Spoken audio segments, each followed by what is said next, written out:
Hello, everybody. It's time for the latest installment of baseball history off the top of my fucking head. And, we're going to start with 1984, but there's one small bit of house cleaning from the last episode that I forgot again, which isn't that egregious. It was only 93 that I forgot. But the expansion that year. We finally have baseball in the Rockies.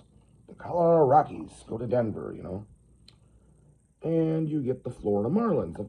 We have baseball in Florida, which is really, to me, more astounding than before this. But so you have those two expansion franchises that start play in '93. One of those two would have some oddly early success in a couple of years, probably in this video. But we'll move on. Just a quick bit of cleanup. Okay. So, okay. 1994. Let's just say, now I'm a strong enough baseball fan that I was able to overcome what happened that year and still remain a baseball fan. But let me tell you, Major League Baseball lost a lot of fans that year from the stupid labor issues. Oh, the stoppage, the work stoppage. I cannot honestly. This is how little into labor shit I am. I don't remember if it was a lockout or a strike. It was one of those two things. It doesn't matter. The season was canceled like in August or where the hell it was. I don't even remember when it was. And it just left a hole in people's lives. Because baseball fans are like that, man. But, back in those days, I read newspapers still. And most people were. And one of the things you read in the newspaper, when you go to the sports section, you read your articles about other things. And then you get to your local team, right? But then you go to the baseball page. They had a baseball page. Every big newspaper had a baseball page. Still do, I think, in the box scores. It's a ritual. You just look at the box score and look for anything unusual. I don't know. I mean, you don't always find anything. Sometimes it's all routine, 4-3, well, mundane games. But you'll find something like 9 RBIs that guy had in that game. Holy cow, that's different. They scored 12 runs in the fifth. Oh wow. You're just kind of looking for oddities and just seeing who's doing what and all that. And you can tell a lot. Those of us that experience baseball can tell a lot from a baseball box score without even having known anything about the game. You look at the pitching lines mainly. That's where you really can tell. But yeah, so that was missed. As for the season itself, it could have been a memorable one. I think it probably would have been. You had Matt Williams was on pace. Now, granted, it was barely on pace to beat Roger Maris's record. Now, I don't know if Matt Williams would have been was a steroid guy. I don't know. We're getting into the era where that is a possibility, and I don't know. But I do know that he was on pace. Tony Gwynn was on pace to hit 400. I think he was a little below it when they ended it. I think, but he very well could have. And with him, he can go on a 5-day hot streak and get right back above it. You never know. He would have been the most likely guy to me, and it would have been the most appropriate one to me to finally join Ted Williams as the last guy to hit 400. Because those two had a kind of a bond actually. They met many times, and they talk hitting, and they liked each other a lot. And you see photos of when Ted Williams comes out for his last All Star game appearance. He's in a wheelchair, and Tony Gwynn is the guy that's like the ringleader of all the All Stars. And that you clearly can see these two have a bond. It would have been so cool if he had been the one to do it. We haven't had one since. I'm kind of surprised, to be honest. I don't know why. I feel like somebody should have for him, but anyway though. And then the main regret. And now, you all know I'm a Twins fan and all that. There's another thing. You know what? Before I get to what my main regret, I got to mention with the expansion now to the National League, both teams. Well, I don't know why they could have had 17 divisions as well, I suppose. But they did in '93. What am I talking about? But in '94, the major leagues decided to go to 3 divisions set up in each league. 3 division champions, 1 wild card now make the playoffs. We have wild cards now for the first time. it gets out of hand eventually. Well, I don't know, playoffs, whatever. As long as you determine a champion, who cares? But anyway, so that year, you have the East, Central, and West in every division now. Smaller divisions. And that first year, I believe they played a balanced schedule still, where every team in the league played every team about the same number of times. And that made for some weird things like the American League West when they stopped.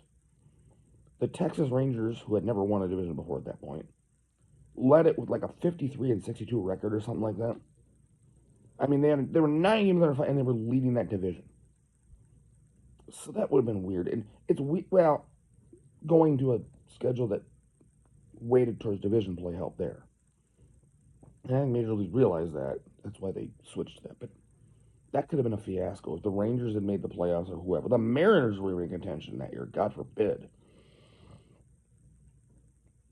It would have, 8 games under 500 to make the playoffs. Yeah, you have to go. You have to wait. You have to have more division games so that somebody cream rises to the top within the division. But then my main regret from '94, the Montreal Expos.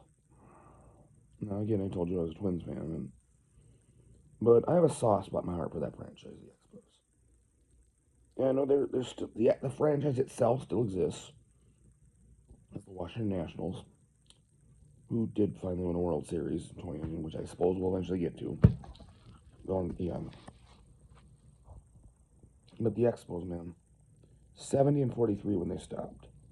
They had like a 7-game lead over the Braves. The Braves were there. The Braves were going to be the wild card. The Expos were going to make the playoffs, and then I forget the leaders in the other divisions. Doesn't matter. And I wonder about that. A little bit of what if thing. They go to the playoffs, right? And I think the rules were you couldn't play a team in your own division in the first round, so that like the champion and wild card can't play each other. So they would have been playing different series against the other two teams. I feel like both teams would have won. The Braves on their pitching alone. I mean, their pitching is by this time just incredible. And then the Expos, I hope, take care of their opponent. And I think we see Braves Expos in the NLCS. I don't know, man. That would have been I would have I would have been rooting so hard for the Expos. I don't know though. Ask Cleveland Indians fans from the next season we're going to cover about having a better record aesthetically, but running into that team with their pitching and what pitching can do to people, to good hitting. Could have happened. Just saying. I don't know. It would have been interesting. I mean, like the Yankees are starting to rise again. They would have won their division. They were a lot of people were saying it's going to be Yankees Expos in the World Series. Well, I don't know about that. Yankees Braves most likely. The American League West was a mess. And then in the Central, you had the White Sox, and then the Cleveland Indians are probably going to be the wild card in the American League. And they haven't done jack squat since the 1950s. So they're rising again. They got Jacobs Field now, and Mike Hargrove is the manager, and they're going to have some pretty good years ahead, though frustrating ones. Kind of reminds me of the Twins, to be honest, but they had a little bit more success within the playoffs, but frustrating at the end. Well, including 1985. But anyway, so that season ended with a poofed, nothing. No champion, no resolution. It leaves an empty spot in every baseball fan's heart. And we all wonder what would have happened that year. And then this season, when it would have ended anyway, we get into October and stuff, and what would have been the offseason? And this labor fucking shit is still going on. Through the offseason, all the way through. We get towards spring training in '95. It's still going on. And man, you hear rumors that they're getting together finally. They might get to put something together. Again, I don't give a crap about the details. I think one of the things was a salary cap the owners wanted to impose. So it must have been a lockout. But whatever. I don't even care. But that never got done in baseball. But we get into '95 and we get into spring training and still no resolution. finally. And then towards what would have been the end of spring training, they finally hammer out a fucking deal. Congratulations, millionaires. You're all going to make more money now. I would say that close. Not this close, but that close to just saying fuck baseball. At least, I probably would have gone back eventually, but no, I never did. I'm a sap. Although, the game in the field wasn't the problem. It was a game off the field. And so we had to start late that year, of course. They had to have a, kind of a quick-ass spring training that went into what would have been the regular season. 2-3 weeks, I can't remember. It was a quickie. Just to get everybody kind of in shape. A lot of you guys haven't lifted up baseball in 6 months. A lot. Most of them probably were working out on the side, so they were in decent shape, but they aren't in baseball shape. They aren't in baseball. They don't have baseball coordination, is what I'm saying. But, the season itself actually ends up being pretty okay. So we get into 95. We start late. It's a slightly abbreviated schedule. I mean, the Indians played 144 games. So we lose, I think everybody pretty much lost 18 games. That's all there was that they didn't play. So it was a pretty full schedule. So it was kind of okay. And we go through this year, and, the American League, the Indians it's the team. It looks to be like the year of the Indian, to be honest. They go 144. Just destroy the competition in the American League. And, they do get to the World Series. I mean, the Yankees were probably coming, and yeah. But they get to the World Series, and the Expos kind of went back to mediocrity. And that would start a chain reaction of events that would lead to them eventually leaving, becoming an absolute doormat financially and otherwise, and leaving. And the Braves take over the NL East, as they probably should for a long time. And, they always say the Braves won 14 straight divisions. They technically did. But if 94 had been played, that streak would have been cut by a lot. Anyway, not bitter here. No. But the Braves and whoever they play, I don't even remember. See, it's going to be weird. I'm going to start losing focus on who was in the playoffs. There's so many playoff series now that I forget. I'll remember some. It doesn't matter. I'm just doing this on time. I don't care anymore. I just want to get through these. And, I enjoy doing them. Don't get me wrong. The closer we get to the present day, the more fuzzy my memories kind of get, to be honest.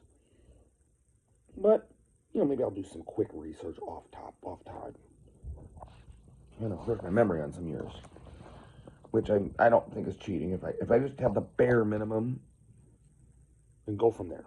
And my memory from there. That's fine. But you end up with Indians and Braves. The anti-PC World Series, apparently. I mean, the Braves still have their name. The Indians obviously don't anymore.